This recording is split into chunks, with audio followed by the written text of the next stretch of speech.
नमस्कार साथियों, स्वागत है आपका आज के हमारे इस वीडियो में। दोस्तों, आज के इस वीडियो में हम चर्चा कर रहे हैं इंडियन एविडेंस एक्ट की जो सेक्शन 6 है, धारा 6 है, जो प्रावधान करती है एक ही समव्यवहार के भाग होने वाले तथ्यों की सुसंगति के संबंध में। मित्रों, ये जो सेक्शन 6 है, यह एक इंग्लिश लॉ का प्रिंसिपल है, रेट जेस्टे, उस प्रिंसिपल पर आधारित यह धारा है और यह धारा जो है बहुत ही इंपॉर्टेंट सेक्शन है। तो मित्रों, चलिए देखते हैं क्या कहती है धारा 6 और इसी के साथ साथ रेट जेस्टे के सिद्धांत को भी समझेंगे और इन दोनों में रिलेशंस भी देखेंगे, केस लॉस भी देखेंगे। तो मित्रों, शुरू करते हैं आज का यह interesting and knowledgeable video lecture. मित्रों, अगर आप जुडिशियल एग्जाम्स की तैयारी कर रहे हैं तो आप जो है अनअकैडमी के साथ जो है जुडिशियल एग्जाम्स की तैयारी कर सकते हैं। यहाँ पर कई सारे कोर्सेज जो हैं, फ्री कोर्सेज भी चलाए जा रहे हैं और पेड कोर्सेज भी चलाए जा रहे हैं। यहाँ पर आपको स्पेशल बैचेस और इसी के साथ साथ जो है कॉम्प्रहेंसिव बैचेज भी जो है आपको जुडिशियल एग्जाम से संबंधित मिल जाते हैं। फिर इसी के साथ साथ जो है रेगुलर टेस्ट सीरीज है यहाँ पर, जैसे कि मंडे को आईपीसी, ट्यूसडे को सीआरपीसी, इसी प्रकार से डेली जो है टेस्ट सीरीज भी यहाँ पर चलाई जा रही है। इसी के साथ साथ एक्सपर्ट टीम का गाइडेंस जो है आपको यहाँ पर मिल जाता है।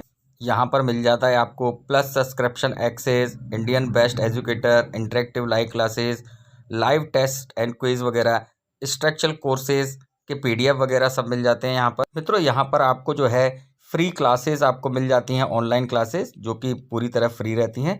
तो उनको भी आप जो है सब्जेक्ट वाइज जो है आप मेजर एक्ट है, माइनर एक्ट है, सभी की फ्री क्लासेस जो है यहाँ पर अवेलेबल। यहाँ आपको जुडिशरी आइकॉनिक्स की लाइव क्लासेस भी आपको मिल जाती है। डाउट वगैरह क्लियर करने के लिए यहाँ पर आपको लाइव मेंटरशिप प्लेटफॉर्म मिल जाता है, जहाँ पर आप ज्वाइन कर सकते हैं। मित्रों, यहाँ का जो प्राइसिंग प्लान है वो भी बहुत अफोर्डेबल है, मंथली वाइज है, 3 मंथ वाइज है। तो जैसी भी कंडीशन हो वैसे आप जो है ज्वाइन कर सकते हैं। और अगर आप जो है हमारा जो कोड है LEG10 इसको यूज करेंगे तो आपको 20% का डिस्काउंट भी मिलेगा। मित्रों, आप जो है यहाँ पर ज्वाइन कर सकते हैं और इसका लिंक जो है नीचे डिस्क्रिप्शन बॉक्स में लिंक दिया हुआ है, वहां से आप जाकर ज्वाइन कर सकते हैं। मित्रों, इंडियन एविडेंस एक्ट की जो सेक्शन 6 है, धारा 6 है, यह प्रावधान करती है एक ही समव्यवहार के भाग होने वाले तथ्यों की सुसंगति। तात्पर्य यह है कि सेक्शन 6 के अंतर्गत उन तथ्यों को सुसंगत घोषित किया गया है जो किसी घटना के साथ जो है एक ही समव्यवहार के भाग होने के कारण उससे संसक्त हैं, उससे जुड़े हुए हैं। अब धारा 6 जो है यह इंग्लिश लॉ का एक प्रिंसिपल है, जिसे हम रेट जेस्टे कहते हैं। उस रेट जेस्टे के प्रिंसिपल पर आधारित है। रेट जेस्टे जो शब्द है यह लैटिन भाषा का शब्द है, जिसका ओरिजिन लगभग जो है 1610 के आसपास माना जाता है। और इस सिद्धांत के अंतर्गत जो है उन तथ्यों को रिलीवेंट माना जाता है जो कि किसी घटना के साथ जो है जुड़े हुए हैं और उस घटना को जो है स्पष्ट करते हैं न्यायालय के सामने।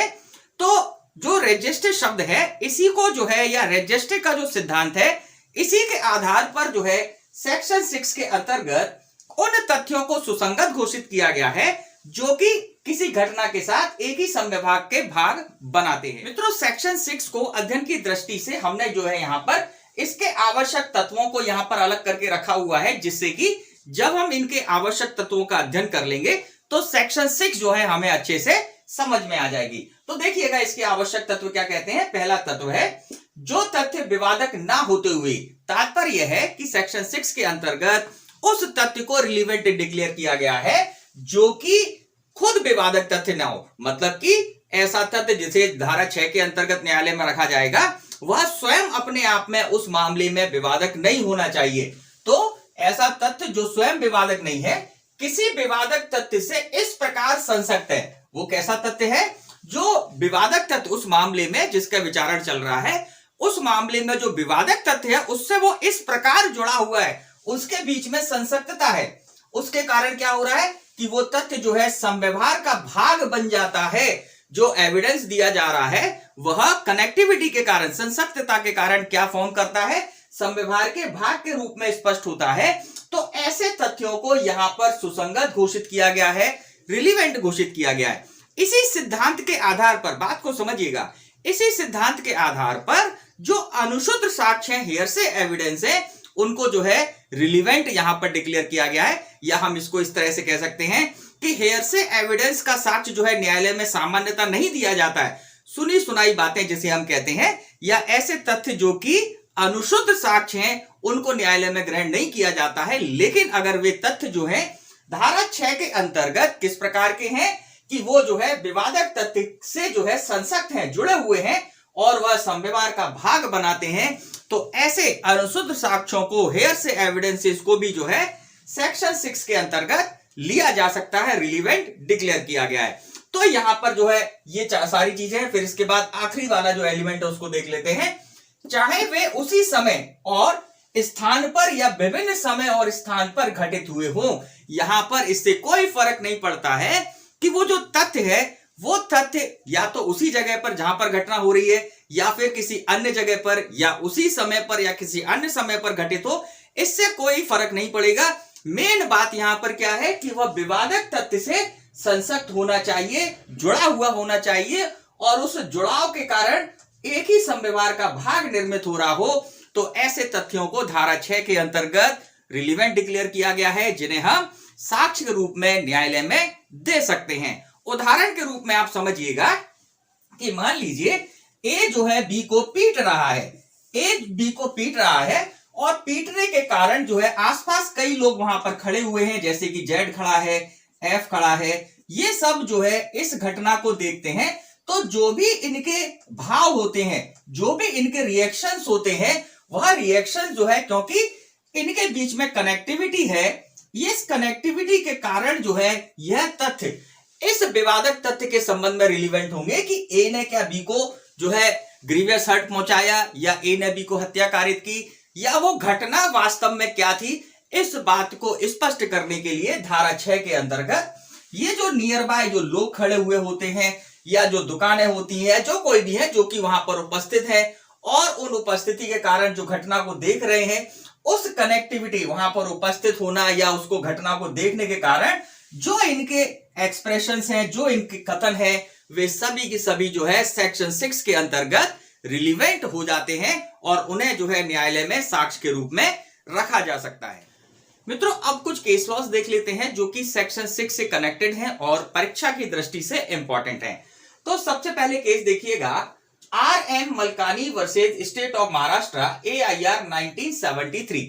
इस केस के अंतर्गत माननीय सर्वोच्च न्यायालय ने जो टेप रिकॉर्डर में जो बातें घटना से संबंधित हैं, अपराध से संबंधित हैं, जो बातें रिकॉर्ड कर ली जाती हैं, उनको जो है यहां पर सेक्शन 6 के अंतर्गत रिलीवेंट माना है और उन्हें जो है साक्ष्य के रूप में दिया जा सकता है।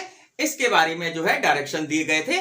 तो आप ध्यान रखिएगा कि अब कोई भी बात जो है टेप में रिकॉर्ड हो, अब टेप के साथ साथ, क्योंकि अब कई सारे ऐसे इंस्ट्रूमेंट आ गए हैं जिसमें किसी व्यक्ति की बात को रिकॉर्ड किया जा सकता है, तो वे सारे इंस्ट्रूमेंट में जो भी बात किसी अपराध के संबंध में रिकॉर्ड होती है, वे सभी की सभी जो है सेक्शन 6 के प्रभाव के कारण न्यायालय में सुसंगत हैं, रिलीवेंट हैं, उन्हें साक्ष्य के रूप में प्रस्तुत किया जा सकता है। फिर इसके बाद एक और केस है, आर वर्सेस फॉस्टर का केस। यह केस बहुत ही पुराना है, 1834 का केस है। इस केस में यह कहा गया कि हेयर से एविडेंस जो है, कॉमनली देखें कि जो अनुशुद्ध साक्ष्य है, हेयर से एविडेंस है, वह न्यायिक कार्रवाई में या न्यायालय में जो है सुसंगत नहीं होते हैं। लेकिन अगर हेयर से एविडेंस जो है किसी विवादक तथ्य से कह सकते हैं संसक्त है, कनेक्टेड है, तो उन्हें जो है रजिस्ट्री के प्रभाव के कारण रिलीवेंट माना जा सकता है। तात्पर्य है कि हेयर से एविडेंस जो है रजिस्ट्री के प्रभाव के कारण रिलीवेंट हो जाते हैं और उन्हें न्यायालय में साक्ष्य के रूप में जो है रखा जा सकता है। फिर इसके बाद अगला केस है Shyam Nandan Singh versus state of Bihar 1991। इस केस में FIR को ध्यान दीजिएगा, सामान्यतः FIR जो है इसका एविडेंशियल वैल्यू बहुत ही कह सकते हैं निल होता है, लेकिन क्योंकि FIR पुलिस अधिकारियों के समक्ष की जाती है, तो वहां पर इसका एविडेंशियल वैल्यू इसे FIR को एविडेंस के रूप में प्रस्तुत नहीं किया जा सकता है। लेकिन अगर FIR विवादक तथ्य से कनेक्टेड हो, उस घटना से पूरी तरह कनेक्टेड हो, जैसे कि किसी व्यक्ति के सामने कोई घटना घटी और उसने शुरू से लेकर आखिरी तक पूरी घटना को देखा है और वह वहां से तुरंत जाकर बगैर किसी समय को गवाए तुरंत जाकर अगर पुलिस थाने में FIR लिखाता है, इस टाइम पीरियड के बीच में जो कि उसे उस घटना स्थल से पुलिस थाने तक जाने में या ऐसे अधिकारी तक जाने में जो समय लगा है, वह अगर उचित समय है, उसमें कोई कह सकते हैं कि डिस्टेंस नहीं है, तो ऐसी कंडीशन में एफआईआर को भी जो है सेक्शन 6 क्या कर देती है, रिलीवेंट डिक्लेयर कर देती है और उसको जो है न्यायालय में साक्ष्य के रूप में दिया जा सकता है, वह भी साक्ष्य के रूप में स्वीकार की जा सकती है। तो बहुत ही इंपॉर्टेंट केस है Shyam Nandan Singh versus state of Bihar 1991। इसमें एफआईआर को सेक्शन 6 के प्रभाव के कारण, है ना, दो तथ्यों की कनेक्टिविटी के प्रभाव के कारण क्या किया गया, इसे यहां पर रिलीवेंट माना गया। अब इस केस में यह भी कहा गया था कि भाई कभी कभी एफआईआर लिखाने में डिले हो जाता है, लेकिन अगर वो डिले जो देरी हुई है उसका अगर उचित स्पष्टीकरण हो तो वह डिले जो है एफआईआर को कह सकते हैं कि उसकी एविडेंशियल वैल्यू को गिराती नहीं है। अगर वो डिले जो है कह सकते हैं कंसिडरेबल है, न्यायालय जो है उसको जो है कह सकते हैं कि यथा उचित मानती है, तो ऐसे डिले को कंसिडर कर कर जो है भी एफआईआर को रिलीवेंट डिक्लेयर किया जा सकता है किसी मामले में। एक केस और है जो कि इंपॉर्टेंट है, आर वर्सेस बेंडिकफील्ड, जो कि 1879 का केस है, बहुत ही पुराना केस है। इस केस में हुआ क्या था कि एक व्यक्ति ने जो है अपनी पत्नी के गले पर घाव कर कर उसको जख्मी कर दिया था, और जब वो पत्नी जो है जब उसको घाव लग गया तो वो जब अपने कमरे से बाहर निकली तो उसके सामने जो है चाची उसकी जो थी वह उसको सामने मिली उनको। तो उस महिला ने ये बताया कि देखिए कि बेंडिकफील्ड ने मेरी क्या हालत की है, और उसके कुछ समय बाद जो है उसकी मृत्यु हो जाती है। अब इस केस में जो है न्यायालय के सामने जो प्रश्न उत्पन्न हुआ कि भाई ये जो चाची से उस महिला ने कथन किए अपनी मृत्यु के संबंध में, क्या उसको रेजेस्टे के प्रिंसिपल के अंतर्गत जो है सुसंगत माना जाना चाहिए या नहीं माना जाना चाहिए। तो इस केस में बहुत ही इंपॉर्टेंट बात है, इस केस में जो न्यायालय था उसने जो है चाची के समक्ष उस महिला ने जो कथन किए थे उसको सुसंगत नहीं माना। उसने जो है सेक्शन 6 के अंतर्गत या कह सकते हैं रेजेस्टे के अंतर्गत वो सुसंगत नहीं माना। इस कारण से यह केस जो है हमेशा से ही आलोचना का केंद्र बिंदु रहता है कि इस केस में रेजेस्टे के प्रिंसिपल को जो है सही से इस्तेमाल नहीं किया, और ये कई जगह जो है चर्चाओं का मुद्दा रहा था। तो इस केस को ध्यान रखिएगा कि आर वर्सेस बेंडिकफील्ड का केस जो कि बहुत ही आलोचना का जो है रहा है, इसमें आलोचनाएं की गई हैं कि इस केस को सही से डिसाइड नहीं किया गया था। तो ये केस भी यहां पर इंपॉर्टेंट है। तो इस प्रकार जो है हमने ये सारे केसेस को यहां पर देखा जो कि परीक्षा की दृष्टि से इंपॉर्टेंट है। मित्रों, इसी के साथ आज का ये वीडियो हम यहीं पर समाप्त करते हैं। अगर आप हमारे इस चैनल पर नए हैं तो आप सब्सक्राइब जरूर कर लीजिएगा, और अगर आपको आज का ये वीडियो अच्छा लगा है तो लाइक जरूर करिएगा, और अगर आपके कोई कमेंट्स है, कुछ जानना चाहते हैं तो आप कमेंट बॉक्स में कमेंट कर कर हमसे पूछ सकते हैं, हम उसका रिप्लाई जरूर करेंगे। और इसी के साथ साथ बेल आइकन बटन को हिट करना नहीं भूलिएगा, क्योंकि इसी प्रकार के लॉ रिलेटेड वीडियोस हम जो है लाते रहते हैं। तो जैसे ही हम वीडियो अपलोड करेंगे तो उसकी जानकारी जो है आपको सबसे पहले हो जाएगी। तो मित्रों, मिलते हैं आपसे हमारे अगले वीडियो में। नमस्कार, जय हिंद, जय भारत।